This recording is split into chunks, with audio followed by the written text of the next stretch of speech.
Katakan, hei hamba-hambaku yang memvonis pada dirinya, apakah aku akan masih mungkin diampuni oleh Allah? Dosaku begitu banyak. Katakan pada orang itu, tanamkan pada jiwamu, jangan putus asa dari kasih Allah Subhanahu wa taala. Innallaha, pakai lagi rumus tadi. Tancapkan pada hatimu yang paling dalam. Buka dengan pendengaranmu. Pakai renungkan pikiranmu. Hadirkan pada jiwamu yang paling dalam. Tanamkan, Allah ingin mengangkat derajatmu. Jika engkau kembali kepada Allah, innallaha yaghfiru dzunuba jami'a. Allah akan mengampuni semua dosa-dosa yang pernah engkau lakukan. Nah, itulah hadirnya Rajab. Makanya Rajab itu disebut bulan ta'zim, bulan mengembalikan kehormatan kita sebagai manusia. Bulan untuk mengevaluasi diri, mengembalikan kehormatan kita di hadapan Allah. Jadi ini bulan terhormat.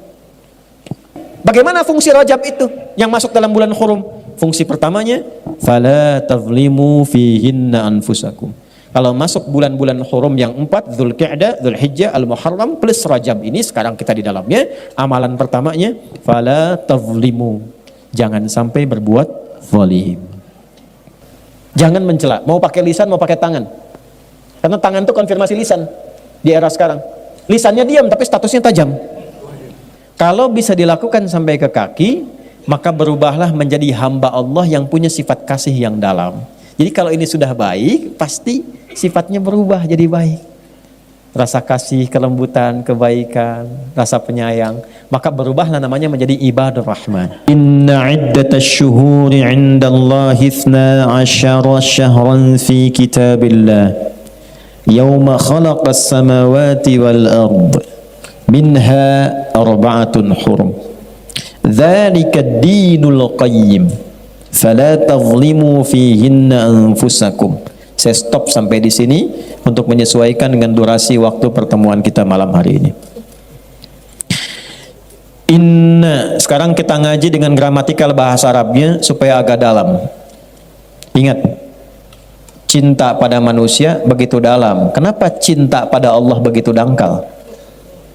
Jadi cintai Allah dengan seutuhnya, maka Allah akan dalam memperhatikan kita dengan sedalam-dalamnya.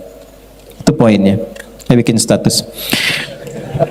Inna harfu nasbin wa tawkidin tansibul isma wa tarfa'ul khabara mabniyun 'alal fathi la mahalla lahu minal i'rab. Inna harfu nasbin wa tawkid, huruf penguat yang menancap pada kolbu yang paling dalam. Harakatnya nasab. Nasab itu tancap yang dalam asalnya, tandanya fathah nanti. Orang Arab tuh berkata, ya sebentar, ada klakson. Pemirsa ada klakson di luar ya, mungkin tidak kedengaran sampai ke sana. Nasabar rajulu asahu fil ard. Seorang menancapkan tongkatnya di tanah sehingga saking kuatnya nggak goyang. Itu nasabah. Kalau ada ayat Al-Quran dibuka dengan inna, artinya tancapkan informasi ini dalam jiwamu yang paling dalam dan jangan pernah goyah.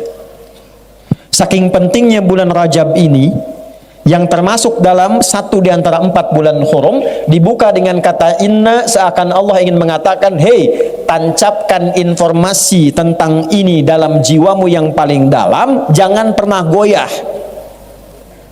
Tansibul isma wa tarfa'ul khabara mabniyun 'alal fathi la mahalla lahu minal i'rabi. Ini akan memberikan nasab pada isim. Isim itu kata, benda. Nama kita disebut isim. Masmuka, siapa namamu? Dari kata sumu, artinya tinggi. Kenapa kita diberi nama dengan isim? Untuk ditinggikan. Karena itu kalau diberi nama, kasih nama yang meninggikan martabat kita. Saya pengen punya anak. Anak saya itu pengen akhlaknya baik, terpuji, paham ilmu agama, paham dekat dengan Quran. Kasih nama Muhammad Faqihul Quran. Bikin namanya sehingga enak dipanggilnya. Ya. Oh, ini kasih nama Nobita, ini Suneo, ini macam-macam. Ya nggak salah, ya. Cuma poinnya tidak naik. Nah, inna, balikan ke ayat tadi. Tancapkan informasi yang dalam pada dirimu. Jika engkau mengamalkannya, aku angkat derajatmu. Itu maksudnya. Wa tarfa'ul khabar, dan meninggikan martabat. Informasi ini begitu tinggi, engkau ikuti, aku naikkan derajatmu. Itu inna. Kalau kita ngaji kayak gini, begitu menemukan kata inna dibacakan, fokus kita. Karena ayat ini datang bukan sekedar memberikan doktrin, ayat ini datang untuk meninggikan derajat kita. Sama kayak dengar azan. Kalau Anda hanya memahami azan sebagai kewajiban panggilan dari sholat, capek. Allahu Akbar, Allahu Akbar. Tadi duhur asar deh. Baru selesai duhur muncul asar. Kalau sekedar kewajiban. Tapi kalau Anda tanya secara fikih, ya Allah, kenapa saya mesti sholat? Allah balik tanya, kamu kan ingin bahagia, kamu kan ingin sukses, kamu kan ingin tenang, kamu ingin damai. Semua kata itu dalam bahasa Arab kalau kita kumpulkan, semuanya itu didapatkan lewat sholat. Bukankah saat sholat engkau merasakan kedamaian? Bukankah aku yang punya kesuksesan? Bukankah aku yang punya kebahagiaan? Bukankah aku yang punya segalanya? Tunduk, sujud padaku, minta, aku berikan apa yang kau mohon. Wali abdi masa'al. Bahkan kalau dia baca Al-Fatihah, takbir, wudunya benar, takbirnya benar, sampai Al-Fatihah, perhatikan hadis kuncinya. Hadza baini wa baina abdi. Ini perjanjian antara aku dengan hambaku. Wali abdi masa'al. Kalau hambaku benar dari awal salatnya sampai kalimat ini, iyyaka na'budu wa iyyaka nasta'in, apapun yang dia minta sekarang aku kabulkan, kata Allah. Hadis qudsi. Makanya tidak ada satupun sahabat yang sholat di era Nabi kecuali hidupnya tercapai semua cita-citanya. Semua, yang bisnis makin kaya, yang pintar makin pintar dari segi ilmu, yang punya kedudukan makin tinggi, semua tercapai. Semua. Nah, semua kata itu kalau disatukan dalam bahasa Arab disebut falah namanya. Falah. Jadi kalau sukses saja, tapi belum tentu bahagia, itu fauz namanya. Fauz. Ya, fauzi, fauzan, faizah, faizin, faiz. Ada yang namanya faiz, artinya orang yang diharapkan sukses dalam hidupnya, walaupun belum tentu bahagia. Ya. Kalau dia itu diharapkan bahagia selama hidupnya, belum tentu sukses. Tapi bisa itu, ya. Tapi diharapkan bahagia, itu fariha. Orangnya farah, sifatnya farhan, Muhammad Farhan, Farah Queen dan sebagainya, farah. Nah, aku naon nih? Dan farah, bahagia, belum tentu sukses. Sok pilih mana ya? Kaya tapi gelisah atau miskin tapi tenang? Gak ada pilihan ketiga, tong maksa. Hafal saya. Oh. Sukses tapi tidak bahagia atau bahagia tapi tidak sukses? Sok pilih mana? Oh, di belakang ibu-ibu mah tuh udah sukses dan bahagia. Alhamdulillah. Nah, ibu, bahasa Arabnya sukses dan bahagia namanya falah. Falahun. Di mana ada agama di muka bumi ini yang mensupport pemeluknya supaya sukses dan bahagia 5 kali sehari, diperdengarkan di telinganya, dikeraskan didengar, 24 jam terdengar di semua tempat, diperdengarkan di telinga. Telinga bahasa Arabnya disebut udhun, jamaknya disebut azan. Dalam azan diperdengarkan, hayya 'alas shalah. Anda tanya kenapa mesti sholat? Hayya 'alal falah. Karena sholat mengantarkan engkau pada pemilik kesuksesan. Sholat mengantarkan engkau pada kebahagiaan. Sholat membuat engkau tenang. Sholat mendekatkan engkau pada rizki. Jadi kalau kita tahu panggilan azan, panggilan sholat itu untuk mengantarkan kita pada semua kenikmatan yang kita harapkan, tidak ada perasaan malas. Allahu Akbar, Allahu Akbar. Ya Allah, panggilan kesuksesan. Lebaik ya Allah, datang saya. Allahu Akbar, Allahu Akbar. Panggilan ketenangan, saya sedang gelisah. Datang saya ya Allah. Allahu Akbar, Allahu Akbar. Tatoan keras tasting, itu keras banget suaranya, tolong kecilkan sedikit. Nah, belum paham. Kalau belum paham, dipahamkan. Belum tahu, diberitahu. Jangan dimarahi. Allahu Akbar, Allahu Akbar. Misi Pak, mohon bisa dikecilkan suaranya. Kumaing weh. Kumaya teh. Enggak. Jadi ada sesuatu yang mesti kita pertemukan di situ. Balik ke hadis tadi, kan baru inna, masih panjang ini. Kita sampai jam berapa? 12 ya. Akan dah sampai jam 12. Saya jam 9 selesai. Ya. Terus inna harfu nasbin wa taukidin tansibul isma wa tarfa'ul khabara mabniyun 'alal fathi la mahalla lahu minal i'rab. Kuatkan 'alal fathi, buka. Hatinya buka, pikirannya buka untuk mendengar informasi ini. Hatinya buka supaya sampai ke dalam jiwa. Dengar oleh telinga, renungkan oleh hati kita, oleh pikiran, ayo masukkan, direnungkan, masukkan ke dalam jiwa kita. Ya, La mahalla lahu minal i'rab, tidak kenal perubahan. Kalau sudah matang, yakin, komitmen, udah jangan berubah-ubah lagi. Dengar, lakukan. Jangan dengarkan lagi pengaruh yang lain-lain. Kalau Allah sudah menyampaikan firman-Nya, dengarkan, renungkan, tancapkan ke hati, yakini dengan kebenaran iman kita, sudah nggak usah dengar yang lain-lain lagi. Jangan ragu lagi, karena iman itu yakin tanpa ragu. Kebanyakan sekarang yang terjadi, yakin ada ragunya. Orang dulu yakin tanpa ragu, begitu dengar mereka katakan sami'na wa ata'na ghufranaka rabbana wa ilaikal masir. Al-Baqarah 285. Sami'na, kami dengar, wa ata'na, kami taati karena kami yakin. Orang sekarang sami'na wa nanyaina, kami dengar, kami konfirmasi, tanya lagi, kenapa subuh mesti 2 rakaat, kenapa isya mesti 4? Akhirnya lambat mendapatkan capaiannya, banyak nanya. Kalau jelas langsung lakukan. Apa informasi di ayat itu?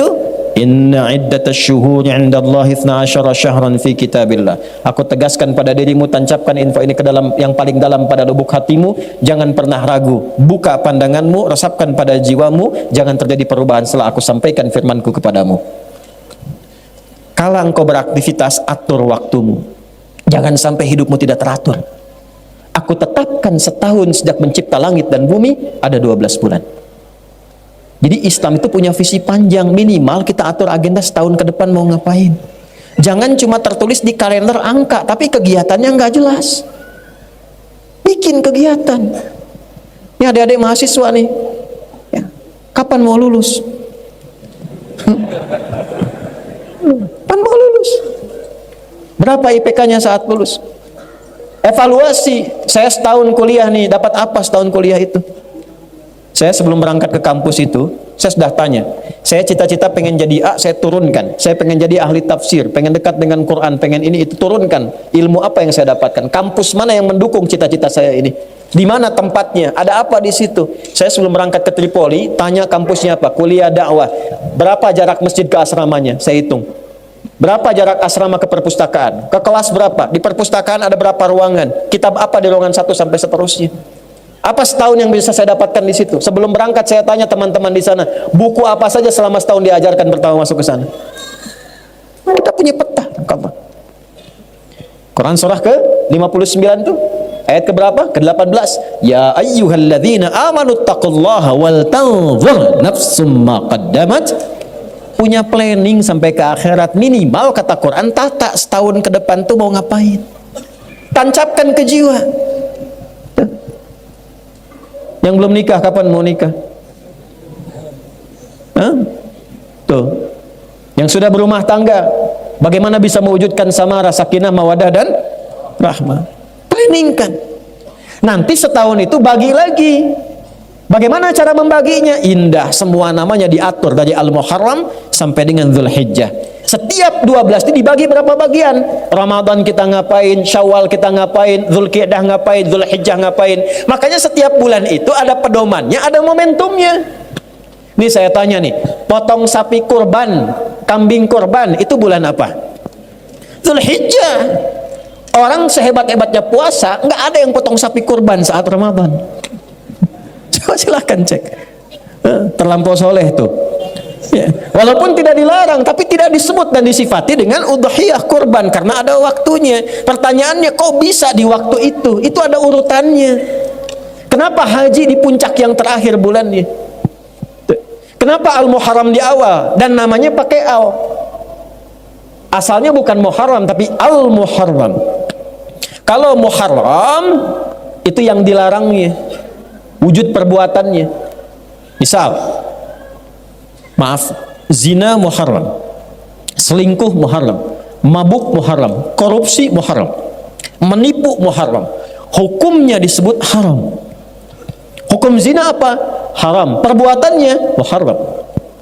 Kalau kita ingin komitmen meninggalkan itu, waktu kita meninggalkan semua yang dilarang, tambahkan al di depannya, Al-Muharram.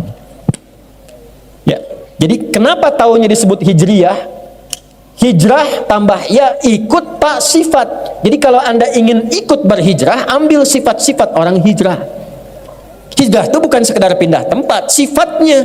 Hijrah bukan kelompok, bukan golongan, bukan Anda pindah pengajian A ke pengajian B jadi hijrah.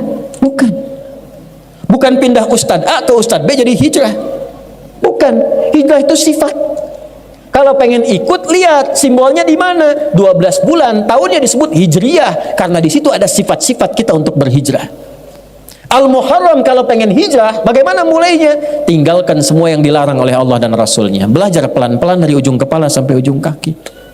Allah senang yang memandang itu gimana dipandangnya. Tanya pada iman kita. Maka berhijrah matanya, hanya memandang yang Allah dan Rasul perkenankan. Pandang. Nanti iman kita bekerja. Begitu kata iman kita nggak layak dipandang, otomatis dia berpaling. Ghaddul basar. Kullil mu'minina yaghuddu min absarihim. Katakan pada pria yang masih punya iman, iman membimbing matanya untuk memalingkan dari apa yang nggak boleh dipandang. Lisan begitu, dikonfirmasi. Wasari'u ila maghfirah. Begitu dipalingkan, lisannya istighfar. Allahu Akbar. Tum keluar dari sini. Kan sekarang musim-musim videotron tuh. Ya? Baligo bergentayangan di mana-mana dan seterusnya. Begitu videotron kelihatan, oh ini ada gambar yang ada auratnya. Itu kalau imannya ada, langsung otomatis dipalingkan. Lisan istighfar, astagfirullah. Nggak telat tuh. Dan itu semua bersamaan. Jadi bukan lisannya istighfar, matanya nggak berpaling. Astagfirullahaladzim. Keterlaluan nih yang pasang videotron ini. Nggak punya iman ya kayak ini. Ya, nah itu. Tutup carang. Aduh. Itu gambarannya. Jadi semua bekerja. Itulah al-muharram, itulah hijrah. Kalau sudah seperti itu, nanti yang salah kosong, yang soleh naik. Ketika kosong yang salah, kosong itu bahasa Arabnya sifar. Sifatnya sofar. Sofar so good. Kalau sudah sofar pasti good. Catat tuh, bikin status. Ya, enggak, ini bukan ngarang-ngarang. Balik lagi. Sofar nanti. Sofar itu asalnya penduduk Arab tuh keluar. Ya untuk berniaga dan sebagainya, sehingga kosong. Kosong Mekah seakan-akan penduduknya itu berkurang. Diambil di era Islam, ditransformasikan, dirubah maknanya sesuai dengan nilai syariat. Pertahankan namanya sofar, tapi ada kaitan dengan al-muharram. Begitu salahnya kosong, tumbuhlah yang soleh. Tumbuh itu namanya Rabiul Awal, tumbuh sifat-sifat baiknya. Kalau mau hijrah, tinggalkan yang dilarang. Ya, itulah konfirmasi Sahih Al-Bukhari. Dalilnya di mana? Di Al-Bukhari, Kitabul Iman. Ya, orang hijrah itu kata Nabi, meninggalkan segala yang dilarang. Meninggalkan semua yang dilarang, berpindah kepada semua yang diperintahkan. Begitu pindah, hilang semua yang buruk-buruk itu, yang salah jadi kosong, yang soleh muncul. Ya, maaf. Itu Rabiul Awal. Tapi kadang-kadang kan susah konsisten, istiqamah. Nggak mudah. Kadang ada godaan lagi, pengen ninggalkan riba, kejebak lagi. Ya kan? Riba yang offline ditinggalkan, yang online diikutin. Dulu pinjaman offline, sekarang pinjaman. Dulu judi offline, sekarang judi online. Tuh, dunia memang sedang tidak baik-baik saja. Sampai Zeus pun ikutan judi. Tuh. Saya bingung benar-benar sekarang ini. Saya jalan Transformer minta-minta di jalan. Spiderman juga minta sumbangan. Itu kumaha dunia nih. Aduh, ya. Makin malam makin gak jelas tuh ya perilaku manusia itu. Demikian. Jadi tata lagi, balik. Nah, karena sulit untuk konsisten, kadang-kadang turun Rabiul Akhir. Makanya yang tepat bukan Rabiul Tsani, Rabiul Awal, Rabiul Akhir. Kalau Tsani nanti ada Salis, ada Rabi dan sebagainya secara bahasa. Kadang-kadang menata amalan itu yang saleh tidak mudah. Kadang-kadang ada yang berakhir, salah lagi. Ya, makanya untuk konsisten itu istiqamah kan 9 langkahnya. Ya, konsis 1, konsis 2, konsis 3, konsis 4 sampai konsis. Nah, baru ini. Ya. Iya. Paham ya? Itu urutan. Makanya apa yang terjadi? Begitu kemudian turun, datang lagi salah, maka muncullah bulan yang kelima, Jumada. Asalnya bukan Jumadi. Kalau Jumadi itu asalnya orangnya, sifat orang. Jumada itu musim kering, dulu gugur, musim gugur. Ya, jadi orang-orang itu kalau kembali lagi salah, maaf, nanti gugur lagi yang soleh-solehnya tadi. Makanya kalau susah, malas tahajud, malas sholat, malas baca Quran, cek Quran itu amal soleh bukan? Sholat amal soleh bukan? Kalau amal soleh sulit dilakukan, berarti ada yang salah yang masuk. Gampangnya begitu. Ketika seseorang salah, maka yang soleh gugur. Maka disifati dengan jumada. Kering amal solehnya. Ya, jumadal ula. Tapi jangan putus asa sampai situ, karena kesalahan pun adalah sifat dasar manusia, karena punya nafsu dalam dirinya. Tapi bedanya dengan setan, manusia punya takwa. Lihat bedanya. Manusia punya sifat takwa dan nafsu. Malaikat cuman takwa saja, tidak punya nafsu. Makanya wajar malaikat itu sempurna, perfect kemuliaannya. Ya, nggak pernah salah. Malaikat tuh nggak kenal salah. Quran surah 66 ayat yang ke-6. La ya'sunallaha ma amaruhum wa yaf'aluna ma yu'marun. Malaikat nggak kenal maksiat. La ya'sunallah. Nggak ada maksiat. Ya, pernah dengar malaikat Jibril korupsi ayat? Nggak ada. Ya, wa yaf'aluna ma yu'marun, dan bekerja sesuai tupoksi. Malaikat itu kawan, teman-teman, itu ada yang kerjanya cuma tasbih, subhanallah, subhanallah. Nggak pernah terucap alhamdulillah, tasbih aja. Ada yang tahmid aja, alhamdulillah, alhamdulillah, terus dari kita belum ada sampai pulang kepada Allah, itu aja. Wa nahnu nusabbihu bihamdika wa nuqaddisu lak. Al-Baqarah ayat 30. Ada yang kerjanya sujud aja, nggak bangun-bangun. Insya Allah kalau Allah berkehendak kita masuk surga, ya, nanti diperlihatkan tuh malaikat sujud nggak bangun-bangun. Antum datang mau tanya, nggak capek tuh, ini tetap aja begitu. Sujud aja. Ya. Begitu aja malaikat. Jadi kalau malaikat hebat, nggak usah dipuji, memang bakatnya begitu. Dan nggak ada tukeran kerja.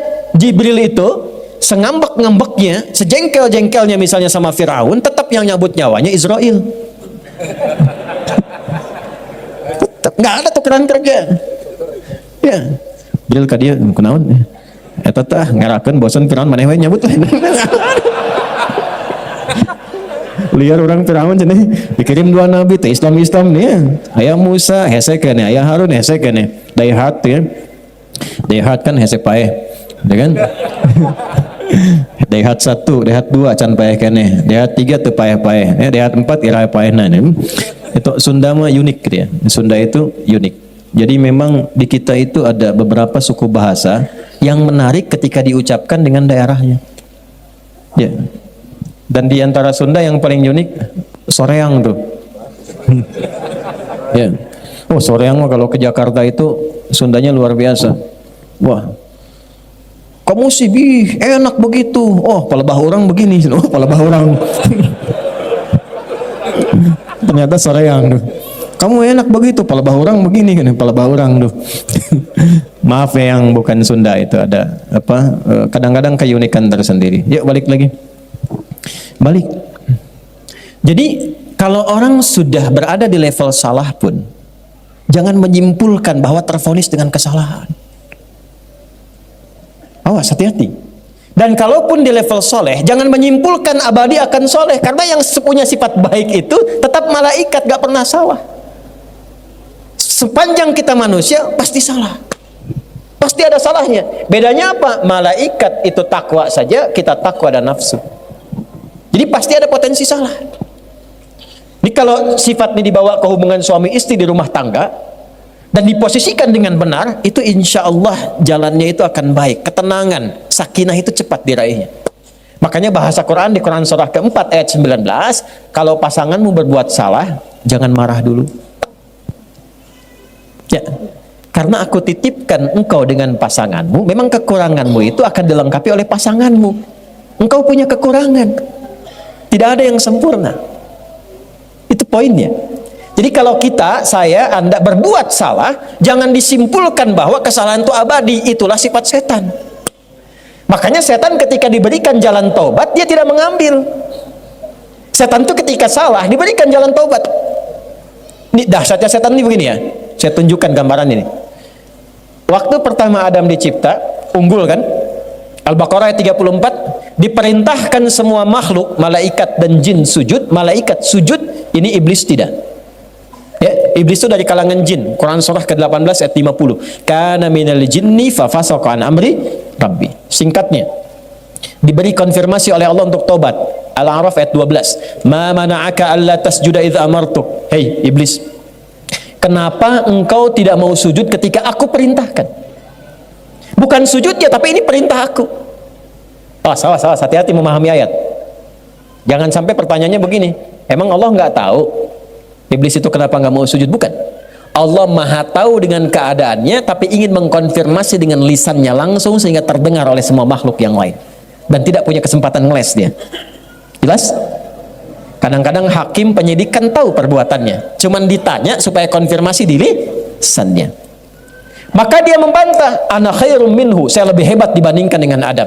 Khalaqtani min narin wa khalaqtahu min tin. Kau ciptakan aku dari api, kau ciptakan dia dari tanah. Tidak level, yang api harus sujud kepada yang tanah. Diusir dari kenyamanan. Perhatikan baik-baik. Diberi kesempatan taubat, tidak didapatkan. Adam, bapak moyang kita, manusia, nabi. Kita anaknya, keturunannya, Bani Adam, 7 kali disebutkan dalam Al-Quran. 7 ini menggambarkan 7 hari kehidupan kita selama sepekan. Disebut Bani Adam. Makanya kalau kita ingin mengatur kegiatan sebagai manusia selama 7 hari, keluarkan kata-kata Bani Adam dalam Al-Quran. Petakan. Lalu dibuat landscape kehidupan. Adam pernah salah. Ya, kita bertanya, kenapa Adam kan nabi? Kok bisa diizinkan salah? Untuk diajarkan kalimat taubat kepada anak cucunya yang bukan nabi dan rasul. Mudah bagi Allah mengatakan, Dam jangan dimakan ya. Aku kan ingatkan kemarin tuh godaan setan aja. Tapi kenapa diizinkan lewat istrinya, kemudian termakan itu oleh keduanya? Untuk menunjukkan risalah taubat bagi anak cucunya yang bukan nabi dan rasul, yang tidak terjamin dengan sifat maksum. Itulah sebabnya Al-Baqarah ayat 37, fatalaqqa Adamu mir rabbihi kalimatin fataba alaih. Maka Allah turunkan kalimat supaya diajarkan oleh Adam ke anak cucunya, kalau kamu salah baliknya begini. Jangan simpulkan selamanya kamu salah sehingga kamu mengakhiri kehidupan dalam kesalahan. Rasanya saya banyak dosa, nggak akan mungkin termaafkan, nggak akan mungkin dihapuskan, rasanya sulit bagi Allah mengampuni dosa saya. Ingat, itu provokasi iblis yang pertama pada manusia yang berbuat salah. Jadi kalau ada orang menyimpulkan saya salahnya banyak, tak mungkin jadi baik, itu bisikan iblis yang pertama yang pernah dia dapatkan saat terusir dari rahmat Allah Subhanahu wa taala. Kita beda. Ada kisah di Nabi Musa. Nabi Musa itu gelarnya Kalimullah, yang diajak dialog oleh Allah. Iblis tahu dekat dengan Allah, datang ke Musa. Ini kisah riwayatnya valid untuk memberikan contoh pada kita. Ya, betapa iblis istiqomah dalam kesalahannya. Ya. Musa, tolong mohonkan kepada Allah taubat untukku. Musa minta, ya Allah, aku bermohon kepadamu, iblis ingin taubat kepadamu, setan ingin taubat. Kata Allah, sampaikan kepadanya. Mudah bagi Allah untuk menyampaikan, tapi ingin mengajarkan kepada kita, kadang-kadang kalau orang banyak salahnya itu pengen cari wasilah untuk minta maaf. Ya. Sama teman banyak utang, banyak salah, mau nemuin malu, maka cari teman lain kan untuk berkomunikasi. Itu sifat dasar. Maka Allah sampaikan ke Musa, sampaikan kepada iblis, taubatnya akan aku terima kalau dia mau sujud ke kuburannya Adam, untuk mengembalikan ke awal. Hormati itu sebagai perintah Allah, bukan karena Adamnya, karena perintah Allah di awal, balikin lagi. Begitu disampaikan, apa kata iblis? Musa, apa nggak berpikir kamu saat Adam hidup saja aku nggak mau sujud, apalagi Adam sudah dikubur? Iblis konsisten dengan keiblisannya. Jadi satu-satunya makhluk yang tidak kenal benar itu cuma iblis, setan. Satu-satunya makhluk yang tidak kenal salah cuma malaikat. Makanya malaikat disebutkan 88 kali di Quran, support kebaikan kesolehan. Iblis 88 kali, setan maksudnya 88 kali. Ya, dia provokasi keburukan. Jadi sama dalam diri kita itu, kalau bukan kebaikan muncul keburukan. Allahu akbar, Allahu akbar, sudah adzan ya Allah. La ilaha illallah, baru adzan, belum qomat. Bagaimana suasana itu? Itu. Nah, kita manusia, kita di tengah-tengah itu. Tapi tunjukkan, jangan menyimpulkan soleh selamanya sampai merasa suci. Fala tuzakku anfusakum. Jangan mengklaim dirimu suci. Tapi jangan vonis diri sendiri larut dalam kesalahan sehingga tidak mampu menerima taubat. Jangan simpulkan itu karena setan yang punya itu. Itu Itulah bedanya dengan manusia dengan setan. Setan salah, setan tidak tobat. Manusia salah, manusia tobat. Jadi kalau ada manusia salah tidak mau tobat, itu tandanya dia terprovokasi oleh setan. Antum udah bilangnya kenceng, lihat saya lagi. Jelas? Jadi kalau ngaji lebih dalam lagi kita turunkan. Kenapa disebutkan 7 kali? Begitu salah apa? Zikir untuk baliknya. Lengkap. Zikir standar salah, Rabbana zalamna wa illam taghfir lana wa tarhamna lanakunanna minal. Itu kalimatnya siapa yang mengajarkan? Adam, dari Allah Subhanahu wa taala. Ada di mana? Di Al-A'raf. Nanti kalau pernah membunuh misalnya, maaf. Ya. Tapi jangan direncanakan. Habis ini kesel orang-orang ini. Paihan saya kuing. Hati-hati itu. Orang yang sengaja merencanakan pembunuhan, itu ayat Qur'annya jelas. Dia seperti pesan kafling di neraka. Dengan 5 keistimewaan. Udah neraka, istimewa. Betul, itu ada di An-Nisa. Khususnya di ayat 93-94. Awas, wa may yaqtul mu'midan muta'ammida, siapa yang merencanakan pembunuhan. Pembunuhan berencana. Ya, hati-hati, pembunuhan berencana. Surat 4 ayat 93 sampai 94-nya. Awas, hati-hati. Fajazauhu jahannam, maka seakan-akan dia pesan kafling di neraka jahannam. Khalidan fiha, kekal di dalamnya. Wa ghadiballahu alaihi, 3, Allah murka kepadanya. Wa la'anahu, dilaknat oleh Allah. Wa a'adda lahu 'adzaban 'azima, dan dijanjikan siksa berlipat. Langsung 5 keistimewaannya. Awas, hati-hati. Tapi ketika ada orang terpleset pada dosa pembunuhan, tiba-tiba Allah kirimkan zikirnya. Zikirnya diajarkan Nabi Musa. Ya, perhatikan kalimatnya. Perhatikan kalimatnya. Rabbi inni, kalau ditarik ke zikir kita, Rabbi inni zalamtu nafsi faghfirli. Ya Allah, sungguh aku berbuat salah pada diriku, sedangkan Engkau yang paling sayang kepadaku. Maka dengan kasih sayangmu aku memohon ampunan kepadamu. Faghfarolah, maka diampunilah dosanya. Ada orang terjebak pada zina, dosa banyak, kan minal kabair. Ya. Terkumpul dia, menyimpulkan dia, aduh bagaimana Allah masih sayang tidak kepada saya. Turun Quran surah ke-39 ayat 53. Kul, sampaikan Muhammad, viralkan pada umatmu. Kul ya ibadiyal ladzina asrafu ala anfusihim la taqnatu min rahmatillah. Katakan, hei hamba-hambaku yang memvonis pada dirinya, apakah aku akan masih mungkin diampuni oleh Allah? Dosaku begitu banyak. Katakan pada orang itu, tanamkan pada jiwamu, jangan putus asa dari kasih Allah Subhanahu wa taala. Innallaha, pakai lagi rumus tadi. Tancapkan pada hatimu yang paling dalam. Buka dengan pendengaranmu. Pakai renungkan pikiranmu. Hadirkan pada jiwamu yang paling dalam. Tanamkan, Allah ingin mengangkat derajatmu. Jika engkau kembali kepada Allah, innallaha yaghfirudz dzunuba jami'a. Allah akan mengampuni semua dosa-dosa yang pernah engkau lakukan. Nanti caranya beda-beda. Ya, kembali kepada jalan yang lurus untuk menata jadi soleh kembali setelah Jumada tadi, tata lagi jadi baik tuh. Ya. Nah, kembali kepada jalan yang baik itu taubat namanya. Kerel yang benar. Ya. Kerel yang benar, balik lagi. Maka berakhirlah sifat salah tadi dari Jumadal Ula, Jumadal Akhirah. Gugur tuh, mau hilang. Bagaimana melatih itu? Muncullah bulan yang ke-7 disebut Rajab. Ini asalnya. Jadi jauh-jauh saya nerangkan tadi itu. Nah, ini intinya nih. Masuk ke Rajab. Tapi kalau saya nggak ceritain dari awal, kan kita nggak paham mau kemana.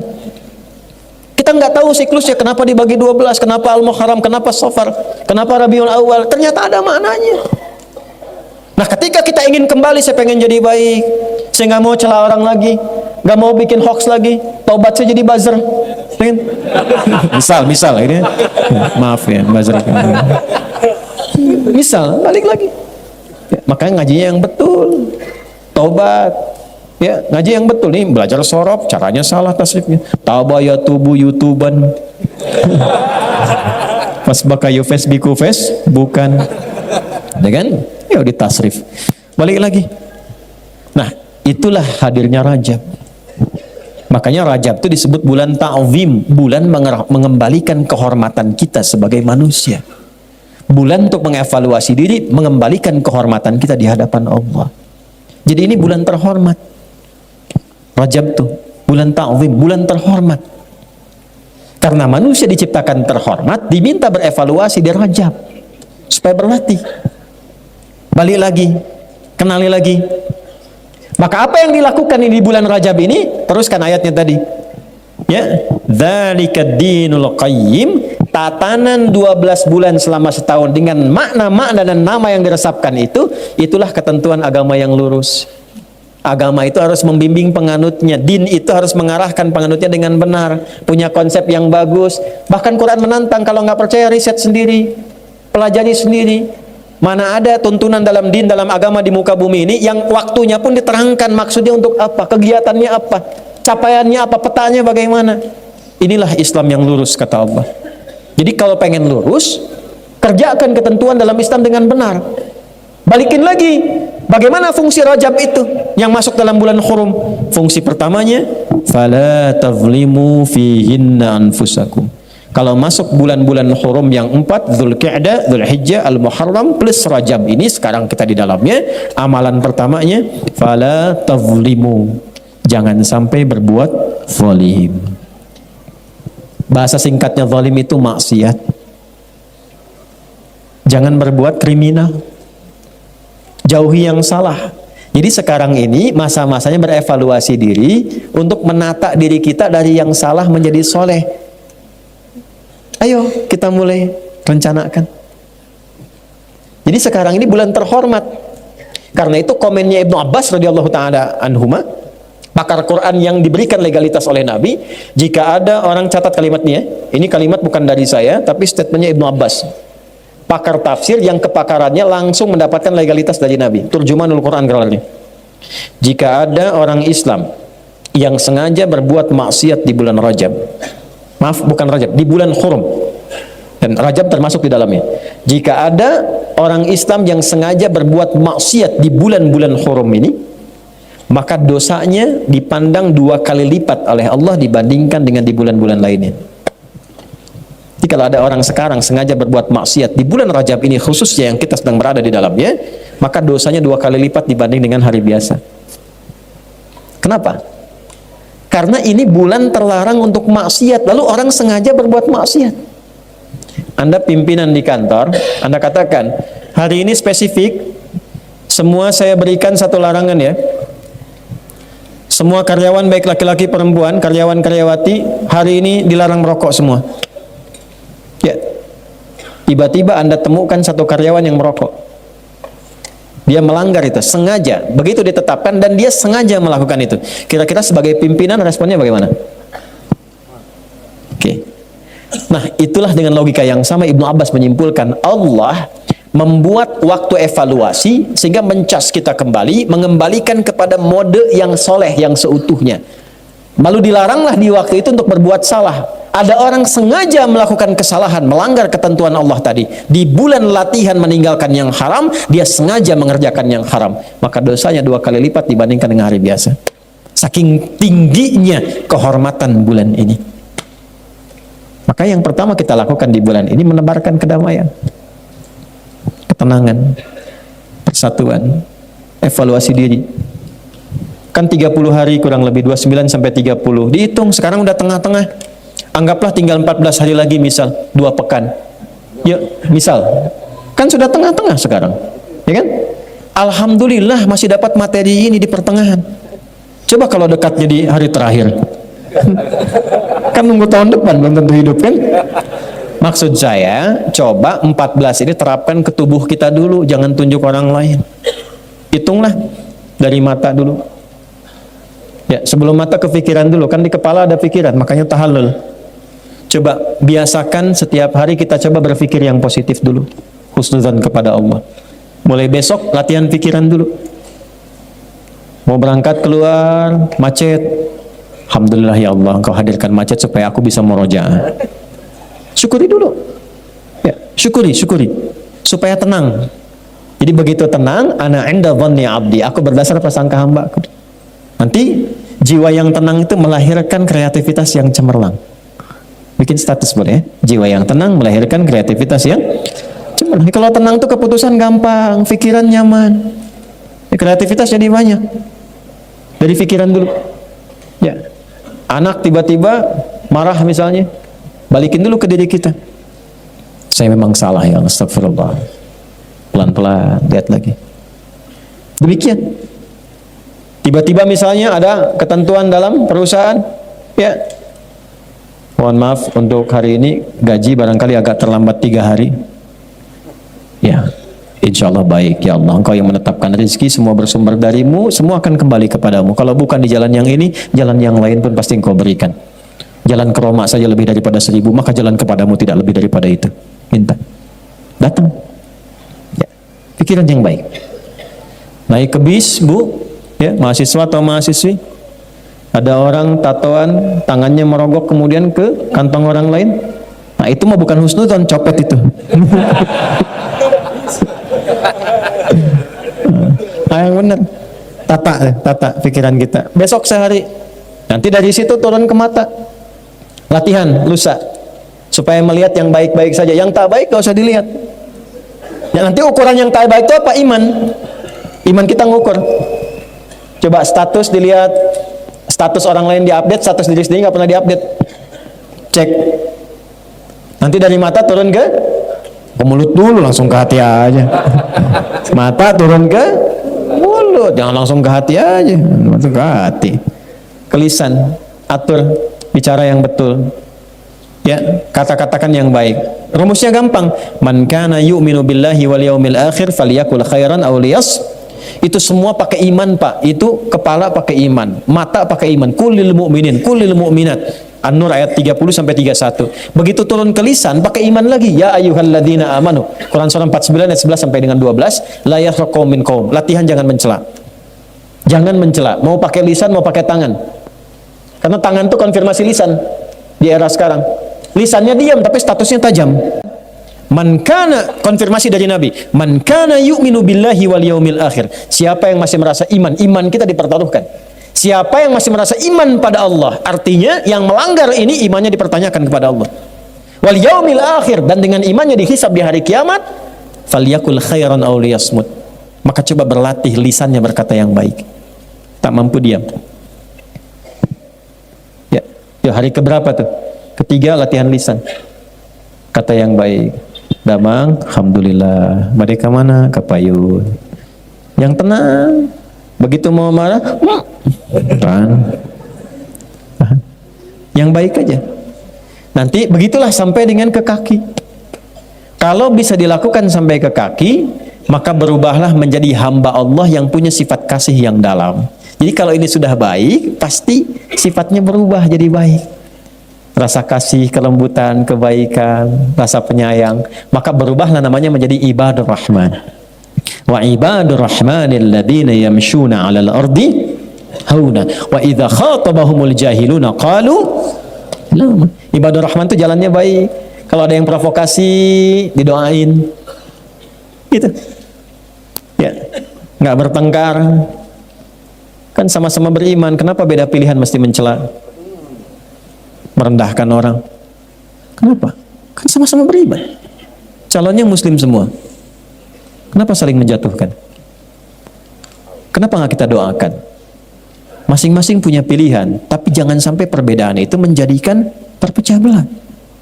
Saling memusuhi. Kok dari teman jadi musuh? Untuk apa? Apa yang mau didapatkan dari semua itu? Istighfar, akhi. Istighfar, koreksi diri baik-baik. Inilah waktunya kita berlatih mengevaluasi diri. Bulannya Rajab. Saya kemarin ingatkan kepada kalangan elit, hati-hati bulan Rajab. Ya, jangan sampai membuat sesuatu yang tidak baik, nyogok, korupsi. Saya tidak sepakat dengan kalimat ambil uangnya, tinggalkan partainya atau tinggalkan orangnya. Itu nggak benar, kurang sempurna. Kalimat yang tepat berdasarkan hadis itu, jangan ambil uangnya dan tidak perlu pilih orangnya. La'anallahu rashi wal murtashi. Dan riwayat lain, la'anar rashi wal murtashi. Kalimat pertama, hadis riwayat Abdullah bin Amr bin As radhiyallahu ta'ala anhuma. La'anallahu rashi wal murtashi. Konfirmasi dari sahabat Abu Hurairah, la'anallahu rashi wal murtashi fil hukmi. Jelas, Allah melaknat pelaku sogok dan yang disogok. Lalu muncul hadis lain dikonfirmasi, ya, takunu kama yuwalla alaikum. Anda itu akan mendapatkan sosok pemimpin sesuai karakter Anda. Kalau andanya mudah menerima uang-uang seperti itu, besok pun dia akan cari uang lagi untuk menutupi apa yang dia berikan pada Anda. Jadi kalau Anda mencela, mengutuk dan sebagainya, itu adalah hasil yang didapatkan dari perbuatan yang rendah seperti itu. Maka perbaiki diri sendiri. Kalau sudah baik, mau nyogok pun dia akan malu. Berikan si itu tuh, ulah tamu, isin dosa nang kayak di mana kuat teman, malu sendiri. Coba sogok dia, janganlah dia mahali masjid, takut dosa nanti, dosa. Belum disogok sudah dapat hidayah. Perbaiki diri sendiri. Ini Rajab, ini waktunya untuk semuanya. Minimal kalau masih punya iman, itu aja. Minimal kalau masih punya iman, karena di situ iman kita dipertaruhkan. Tinggal dipilih aja. Kembali damai, tenang, nyatu dalam kebaikan, saling mendoakan, mengevaluasi diri. Itulah Rajab. Makanya disebut Rajab itu at-ta'zim. Kalau sudah baik, maka dikumpulkan amalan nanti di Sya'ban. Makanya Nabi rajin puasa di bulan Sya'ban sampai penuh kadang-kadang. Untuk apa? Persiapan ke Ramadan. Itu poinnya. Maka sebelum sampai ke sana, latihanlah di bulan Rajab. Bagaimana amalan yang bisa mengumpulkan itu? Banyak. Salat tambah. Karena fungsi sholat itu yang paling pokok itu merubah kita jadi orang baik.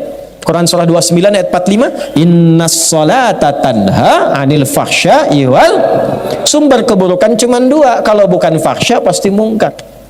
Fahsya itu maaf sumbernya dari nafsu syahwat. Maaf ya, maaf sekali, zina, selingkuh, LGBT, ya, pornografi, porno aksi dan seterusnya, itu fahsya. Jadi tidak mungkin ada orang sholat berbuat fahsya, itu mustahil. Mustahil. Kecuali sholatnya cuma sekedar formalitas dan tidak benar menunaikannya. Kedua, mungkar, semua yang diingkari oleh hati kita. Sumbernya dua, nafsu perut dan akal. Mencuri mungkar, makanya saat dicuri hati kita ingkar. Ya, cek ya, tapi jangan dilakukan, ngecek aja. Jangan dilakukan, awas disclaimer dulu nih. Ya. Jangan dilakukan, cek aja. Keluar dari sini iseng-iseng pakai sendal orang lain. Ya, bukan diteruskan, bukan ya. Ini untuk ngecek iman aja, ngecek iman, ngecek fitrah. Begitu Anda pakai alas kaki orang lain, hati Anda pasti akan berkata, itu bukan punyamu. Itu konfirmasi. Karena fitrah iman itu selain fitrah spiritual, fitrah cenderung pada kebenaran. Itu yang dimaksud tanha anil fahsya'i wal mungkar, itu yang diingkari oleh hati. Hati kita ingkar, nolak itu. Tapi kalau ini nggak berfungsi, dia tetap berkata, jangan, itu bukan punya kamu. Yang kamu, ada yang lebih bagus lagi itu tuh, kalau bisa yang itu. Nah, yang bisa mencegah itu dan menghilangkannya, sholat amaliyahnya. Kalau sholatnya benar, khusyuk, makanya tambah. Ya, jangan hanya di fardunya, tambah sunnahnya supaya merasakan kenikmatan. Latihan tahajud. Ya. Dua, Quran itu menjaga kita. Insya Allah kalau yang gelisah ya, sedang punya masalah, daripada bikin status di tempat yang tidak jelas, buka mushaf, ambil wudhu, buka mushaf, ngadep kiblat. Itu baru buka mushaf saja ada ketenangan tertancap di jiwa kita. Yang paling dahsyat dari Al-Quran, perhatikan ini, Anda buka secara acak bisa keluar ayat yang sesuai dengan perasaan dan keadaan Anda. Dahsyatnya Quran. Ya, satu salat, kedua apa? Quran. Ketiga, jaga wudhu. Dari ujung kepala sampai ujung kaki terjaga. Nah, kalau ingin melakukan satu amalan yang sekali dikerjakan semua itu ikut, yang soleh naik, yang salah turun. Satu rumusnya. Dan ini amalan penutup yang saya sampaikan di malam ini. Ini rahasia ya, antara kita aja nih. Ya. Amalannya asyam. Apa amalannya? Ya, asyam, bukan asyap. Asyam. Siapa ini? Asyam. Puasa. Karena puasa itu unik. Puasa itu saat yang bersamaan bisa menaikkan amal soleh dan menekan amal salah. Orang kalau tidak puasa, maaf ya, sekali lagi maaf, ada orang minta di depan mata belum tentu dikasih. Tapi saat puasa, jangankan yang minta di depan, yang nggak ada dicatat. Ramadan datang, berapa yatimnya, berapa fakirnya, Jangankan yang fardu, yang sunnah dikerjakan, ketinggalan sunnah bisa gelisah. Tapi tidak puasa, biasanya santai saja. Dan hebatnya puasa bisa menekan amal salah. Itu koruptor kalau puasa, libur dulu. Kok tumben nggak aktif? Nggak aktif. Ya, takut batal puasanya. Takut batal. Ya, bahkan pemarah itu bisa tenang saat puasa. Buka bu jam 6:15. Jam 6 pas ada tetangga provokasi. Dia diem aja. Istrinya bingung, biasanya marah, bapak kenapa enggak? Istrinya tanya, Pak tumben nggak marah? Ntar habis maghrib. Habis maghrib, tahan dulu, habis maghrib lupa. Habis maghrib lupa, daripada ngurangin pahala katanya. Jadi puasa itu unik, membuat kita lebih soleh, mengecilkan yang salah. Itulah sebabnya para ulama mengusulkan, kalau Anda ingin berlatih menjelang ke Sya'ban, menjelang ke Ramadan, di Rajab itu manfaatkan sifat puasa pada bulan hurumnya. Makanya hadis yang mengikat puasa itu bulan hurumnya. Ya, hadisnya banyak tentang puasa di bulan hurum. Jadi boleh dilakukan di Dzulqa'dah, di Dzulhijjah, asal bukan di tanggal-tanggal yang kita berid di situ. Ya. Kemudian Al-Muharram dan juga di bulan Rajab. Kalau belum pernah melakukan, gampang. Jangan dulu paksakan banyak. Senin dulu. Senin sudah enak, tambahkan Kamis. Kamis sudah enak, konsisten, ayam bid. Cuman sayang udah lewat. Tadi terakhir, ya. Tapi kan masih ada Senin besok. Lusa ya, Senin. Nanti itu sudah enak. Boleh latihan puasa Daud, berlatih. Ya, puasa Daud, sehari puasa, sehari tidak. Senin puasa, Selasa, Rabu puasa, Kamis. Nah, ini rumus ya. Kalau sudah puasa Daud, maka hukum sunnah yang di bawahnya diikutkan pahalanya pada Daud. Misal Anda suka puasa Senin Kamis, dapat pahala. Sudah rutin Anda naikkan levelnya ke Daud. Senin puasa, Selasa tidak, Rabu puasa, Kamis. Ketika Kamis Anda tidak puasa, pahala puasa Kamisnya tetap dituliskan sempurna. Dalilnya idza maridal 'abdu aw safar kutiba lahu mithla ma kana 'alaihi muqiman sahiha. Kalau ada seorang mukmin itu sakit atau perjalanan jauh atau dia punya illat, uzur. Ya, uzur, satu halangan yang semisal seperti yang sakit atau perjalanan jauh karena tak mampu mengerjakannya, amalan rutin yang dia kerjakan. Maka saat itulah kemudian tetap dituliskan pahalanya secara sempurna karena kebiasaannya. Ibu-ibu paling enak. Kalau masih masa haid kan tidak sholat, ya kan? Maka saat masa sucinya perbanyak tuh sholat sunnah, perbanyak baca Quran. Maka saat haid itu tidak dituliskan yang tadi amalan kewajibannya, tapi tetap dituliskan pahalanya. Jadi perempuan haid itu tetap dituliskan pahalanya, pahala sholatnya. Kalau sholat saat sucinya. Kalau ibu tambahkan tahajud, sholat sunnah, rawatib dan sebagainya, itu dituliskan walaupun dalam keadaan sedang haid. Nah sekarang intinya PR kita sekarang naikkan levelnya, evaluasi diri kita sehingga lebih baik, lebih tenang, lebih nyaman. Besok-besok tinggal kita kumpul cari sumber yang lebih nyaman lagi, cari ketenangan yang lebih baik lagi. Orang yang bergerak untuk mencari kenyamanan, sumber-sumber air, sumber kebaikan, maka disebut dalam bahasa Arab dengan Sya'ban. Setelah itu apa?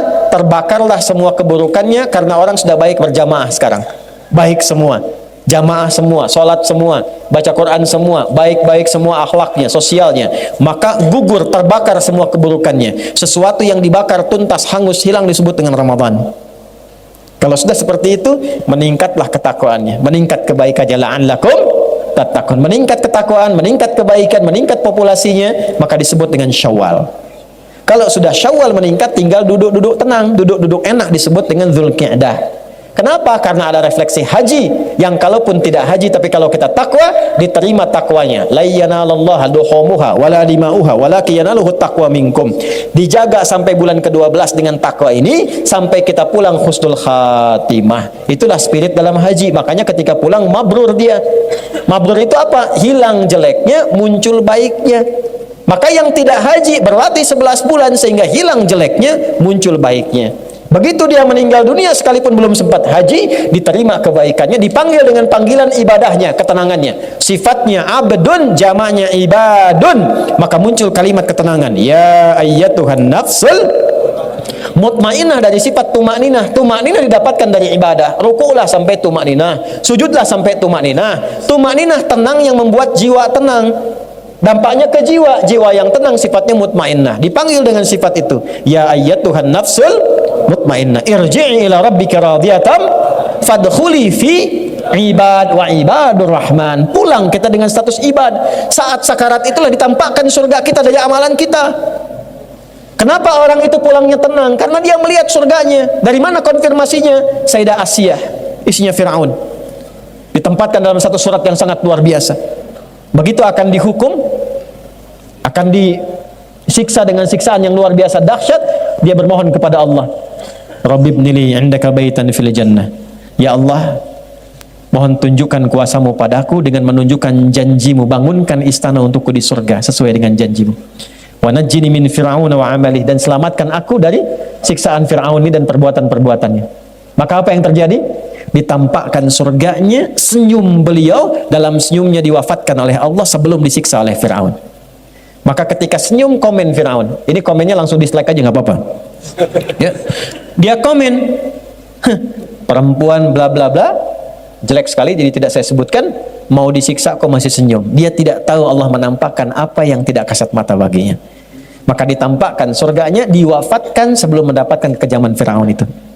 Jasadnya pulang kepada Allah ya dengan sempurna, dengan penuh dengan kesenyuman. Sekarang Allah sudah tampakkan bukan cuma cerita dan kisah. Anda bisa lihat di YouTube orang meninggal dalam keadaan sujud. Anda bisa lihat di YouTube orang meninggal sedang baca Al-Quran. Anda lihat di YouTube orang meninggal sedang ceramah.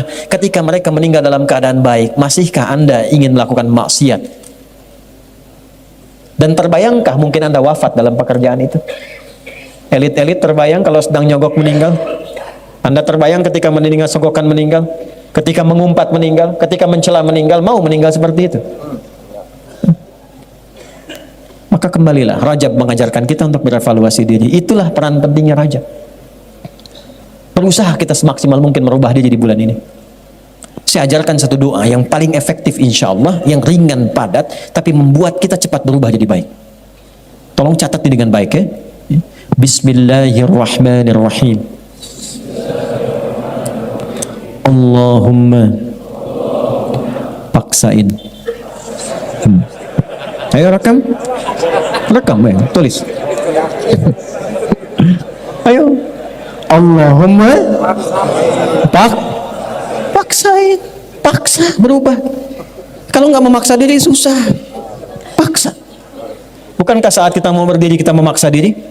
Bukankah saat mau makan nasi kita memaksa diri? Ya, kenapa ketika kita ingin berubah menjadi lebih baik tidak memaksa diri kita? Allahumma paksain. Ya.